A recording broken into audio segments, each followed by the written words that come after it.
Wilhelm Reich. Psicologia de massas do fascismo. Capítulo 3. A teoria da raça. Seu conteúdo. O eixo teórico da ideologia fascista alemã é a sua teoria racial. O programa econômico conhecido por Programa dos 25 Pontos aparece na ideologia fascista meramente como um meio para melhorar a raça germânica, geneticamente protegê-la de cruzamentos com outras raças, os quais, na opinião dos nacionalsocialistas, significam sempre o declínio da raça superior. Os nacionalsocialistas vão mais longe, atribuindo o declínio de uma cultura à mistura das raças. Assim, conservar o sangue e a raça puros é a tarefa mais sublime de uma nação, e para sua realização todos devem estar prontos para qualquer sacrifício. Esta teoria foi posta em prática na Alemanha e nos territórios ocupados pelos alemães através de toda a espécie de perseguição aos judeus. A teoria da raça parte do pressuposto de que o acasalamento de cada animal exclusivamente com os da sua espécie é a lei de ouro da natureza. Esta lei só poderia ser violada em circunstâncias excepcionais, como, por exemplo, o cativeiro, que justificariam o cruzamento de raças. A natureza, no entanto, vingar-se-ia e opor-se-ia a isso por todos os meios, quer provocando a esterilidade dos bastardos, quer limitando a fertilidade dos seus descendentes. Em cada cruzamento de dois seres de níveis diferentes haveria, entre os seus descendentes, um ser intermediário. Como a natureza tende para um aprimoramento da espécie, o abastardamento contraria a lei da natureza. Esse processo de seleção dos seres superiores também se verifica na luta diária pela sobrevivência, na qual sucumbem os mais fracos, isto é, os seres de raça inferior. Este processo corresponde logicamente à vontade da natureza, pois o progresso e a seleção cessariam se os mais fracos, que são mais numerosos, conseguissem suplantar os seres superiores, que estão em desvantagem numérica. Deste modo, a natureza submete os mais fracos a difíceis condições de vida como meio de limitar o seu número, mas não permite, por outro lado, que o resto se multiplique indiscriminadamente, antes efetua uma escolha impiedosa, segundo critérios de força e de saúde. Os nacionalsocialistas começaram a aplicar às pessoas esta suposta lei natural. O raciocínio deles era o seguinte: a experiência da história ensina que da mistura do sangue ariano com povos considerados inferiores resulta sempre o declínio dos fundadores da cultura. Em consequência disso, o nível da raça superior é rebaixado e seguido de uma regressão física e espiritual. Isto marca o começo de um declínio progressivo. Início da citação de Adolf Hitler, abre aspas, o continente norte-americano manterá sua força enquanto não for vítima da profanação do sangue, fecha aspas. Adolf Hitler, em seguida acrescenta, início da citação de Adolf Hitler, abre aspas. Mas provocar esse processo significa exatamente cometer um pecado contra a vontade do Criador eterno, fecha aspas, Adolf Hitler. Estas concepções são claramente de natureza mística, a natureza ordena e quer de acordo com a razão. Isto é a culminação lógica da metafísica biológica. Segundo Hitler, deve-se dividir a humanidade em três raças: as fundadoras da civilização, as portadoras da civilização e as destruidoras da civilização.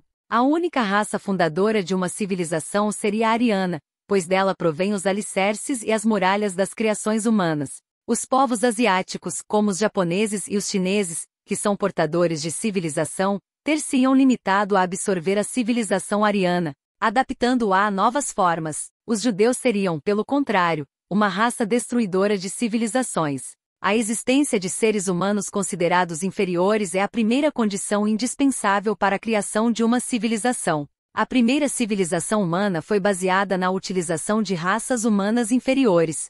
Antes que fossem os cavalos a puxar a carroça, tinham-no feito os vencidos. O ariano, como conquistador, tinha subjugado as massas humanas inferiores, regulando depois a sua atividade sob as suas ordens, de acordo com a sua vontade e para os seus próprios fins. Mas, logo que os vencidos começaram a utilizar a língua e a adotar o estilo dos senhores, e a nítida demarcação entre senhores e escravos se apagou, o ariano renunciou à pureza do seu sangue e perdeu o seu lugar no paraíso.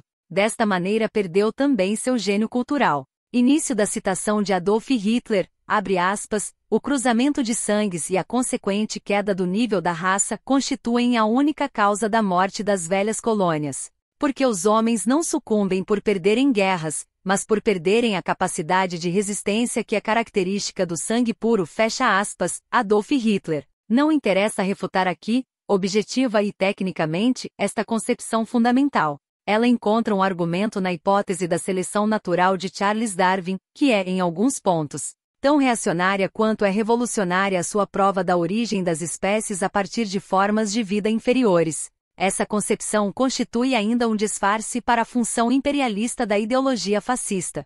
Se os arianos são os únicos povos fundadores de civilização, podem reivindicar o domínio do mundo em virtude do seu destino divino. De fato, uma das principais pretensões de Hitler era o alargamento das fronteiras do Império Alemão, especialmente para leste, isto é, para território da Rússia soviética. Deste modo, podemos ver que a exaltação da guerra imperialista enquadra-se perfeitamente dentro desta ideologia. Início da citação de Adolf Hitler, abre aspas, mas o objetivo pelo qual se combateu durante a guerra era o mais sublime e poderoso que o homem pôde conceber. Era a liberdade e independência da nossa nação, a garantia de nosso futuro suprimento de alimentação e nossa honra nacional, fecha aspas, Adolf Hitler. O único aspecto que aqui nos interessa é a origem irracional destas ideologias que, vendo objetivamente, estão em conformidade com os interesses do imperialismo alemão. Antes de mais nada, interessa-nos as contradições e incongruências na teoria da raça.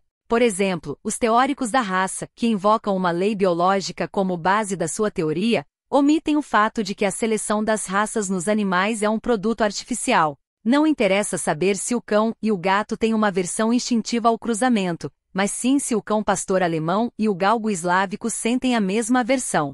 Os teóricos da raça, que são tão antigos quanto o próprio imperialismo, pretendem criar a pureza racial em povos nos quais, em consequência da expansão da economia mundial, a mistura das raças se encontra numa fase tão adiantada, que tal pureza da raça só é concebível e aceitável por cérebros decadentes. Não nos vamos referir aqui ao outro absurdo de considerar que se verificaria na natureza uma delimitação das raças, e não exatamente o contrário, o acasalamento indiscriminado dentro da mesma espécie. No presente estudo da teoria racial que, em vez de partir de realidades para juízos de valor, parte de juízos de valor para chegar à deformação da realidade, não nos interessa o seu conteúdo racional. Também não é com argumentos que podemos lidar com um fascista que está narcisisticamente convicto da superioridade suprema do seu teutonismo, pelo simples motivo de que ele não trabalha com argumentos, mas sim com sentimentos irracionais. É inútil, portanto, tentar provar-lhe que os negros e os italianos não são racialmente inferiores aos germânicos. Sente-se superior, isso é tudo para ele. A única maneira de abalar a teoria racial é revelar as suas funções irracionais, que são essencialmente duas: dar expressão a certas correntes inconscientes e emocionais que predominam no homem predisposto ao nacionalismo, e encobrir certas tendências psíquicas. Limitar-nos-emos a abordar esta última função. 2. Função objetiva e subjetiva da ideologia. O motivo mais frequente para equívocos quanto às relações de uma ideologia com a sua função histórica reside na não diferenciação entre a sua função objetiva e subjetiva. As concepções defendidas pela ditadura têm de ser inicialmente compreendidas a partir da base econômica de que provém. Assim, a teoria racial fascista e a ideologia imperialista têm uma relação concreta com os objetivos imperialistas de uma classe dominante que pretende solucionar dificuldades de natureza econômica. Durante a Primeira Guerra Mundial, tanto o nacionalismo alemão como o francês invocaram a grandeza da nação, que camuflava as tendências de expansão econômica do grande capital desses países. Não é, porém, nesses fatores econômicos que reside a essência da respectiva teoria, constituem apenas a base social em que essas ideologias podem apoiar-se. Em resumo, constituem as condições indispensáveis na gênese de tais ideologias. Por vezes, o nacionalismo nem se encontra representado objetivamente no plano social, e muito menos pode ser identificado com pontos de vista raciais. Na antiga Áustria-Hungria, o nacionalismo não se identificava com a raça, mas sim com a pátria austro-húngara.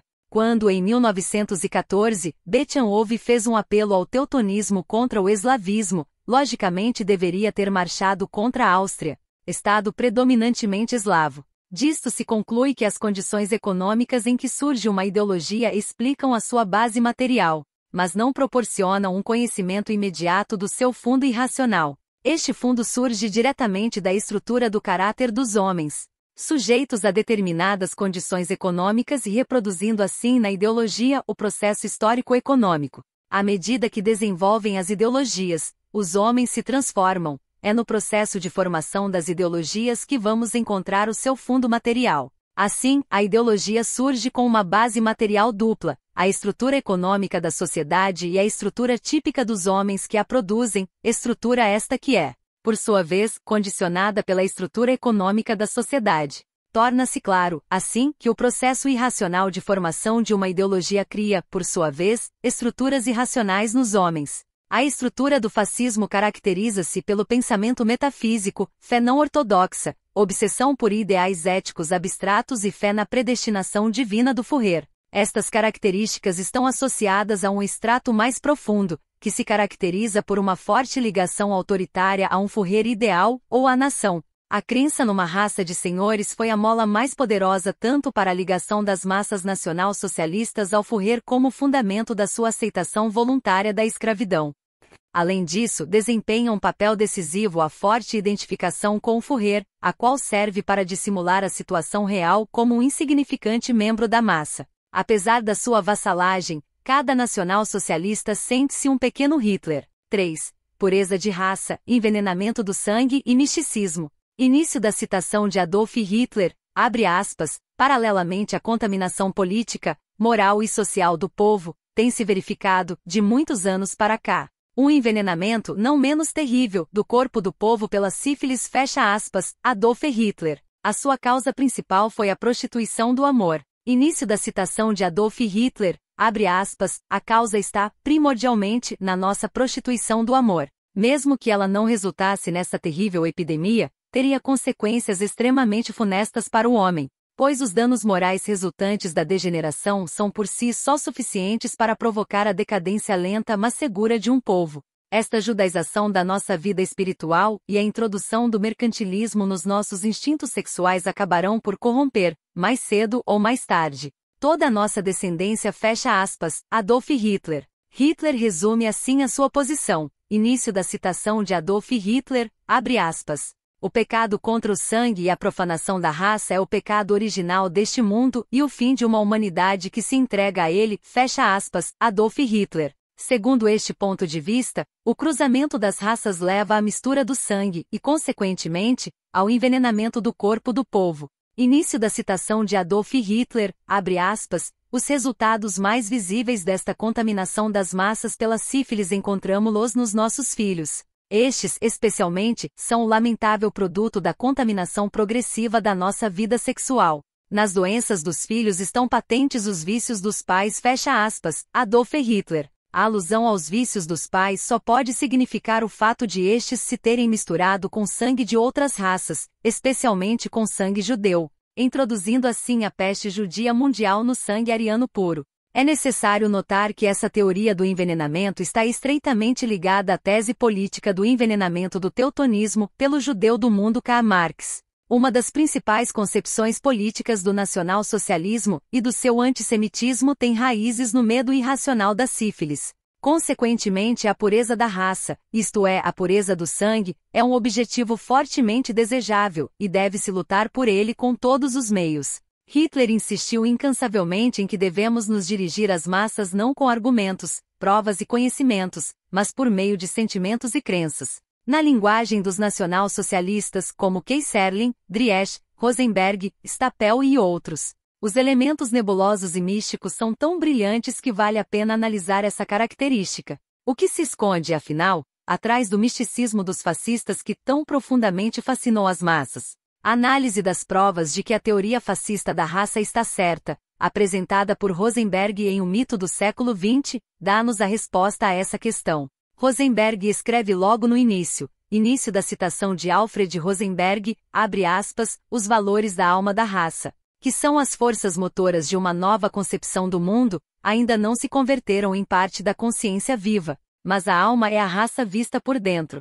Reciprocamente, a raça é o mundo exterior da alma, fecha aspas, Alfred Rosenberg. Aqui temos uma das numerosíssimas frases tipicamente nacional-socialistas, frases que à primeira vista não fazem sentido ou que parecem escondê-lo deliberadamente, mesmo de quem as escreveu. É preciso conhecer e saber considerar devidamente os efeitos psicológicos que precisamente essas frases místicas exercem sobre as massas para compreender também o seu alcance político de natureza irracional. Rosenberg escreve mais adiante, início da citação de Alfred Rosenberg, abre aspas, assim: história da raça é ao mesmo tempo a história da natureza e misticismo da alma, ao passo que a história da religião do sangue é, ao contrário, a grande história mundial da ascensão e da decadência dos povos, dos seus heróis e dos seus pensadores, dos seus inventores e dos seus artistas. Reconhecer este fato significa admitir que a luta do sangue e o misticismo intuitivo do fenômeno existencial não são duas coisas diferentes,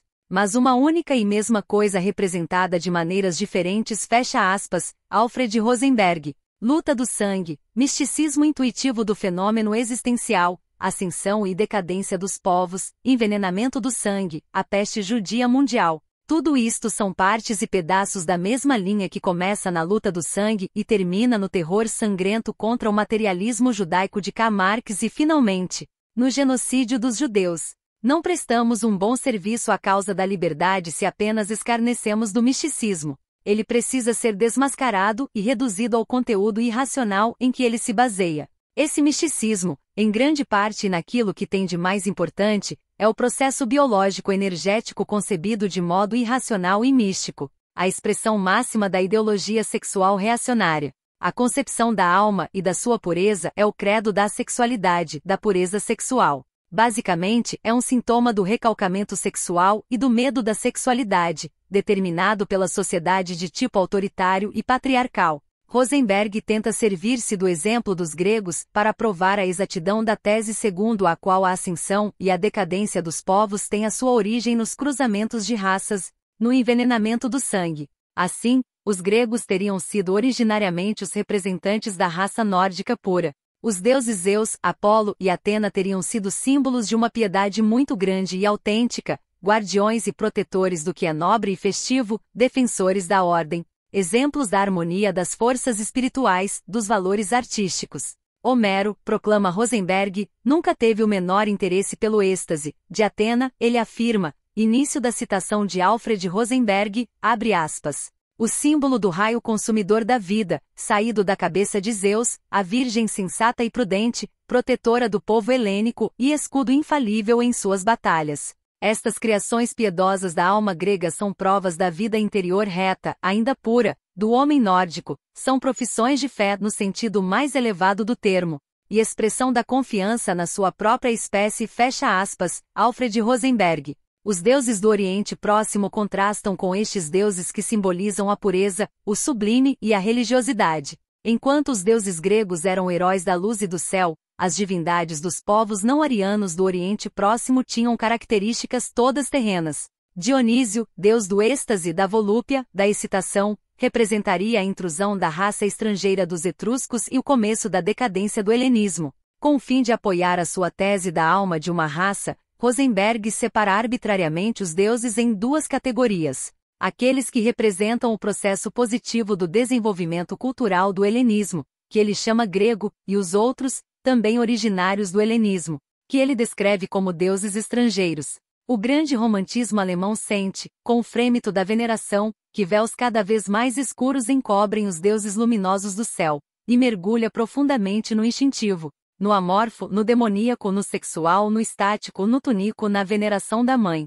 E ainda se supõe que tudo isso seja uma característica dos gregos. Todas as formas de filosofia idealista não bastam para investigar as condições que proporcionaram o aparecimento do estático e do instintivo em determinadas épocas culturais. Pelo contrário, tem tendência a enredar-se em juízos abstratos sobre esse fenômeno. Também nós chegamos a um juízo de valor sobre tais fenômenos, mas o deduzimos das condições do processo social que aparece como sintomas do declínio de uma civilização. Assim, somos capazes de reconhecer as forças que impulsionam para a frente e as que servem de entrave, e compreender o fenômeno do declínio como acontecimento histórico. E finalmente vislumbrar as sementes da nova forma cultural que então ajudaremos a se desenvolver. O matriarcado, que é um sistema historicamente demonstrado, não está apenas em acordo com a organização da democracia natural do trabalho, como também com a da sociedade organizada em base natural, na base da economia sexual.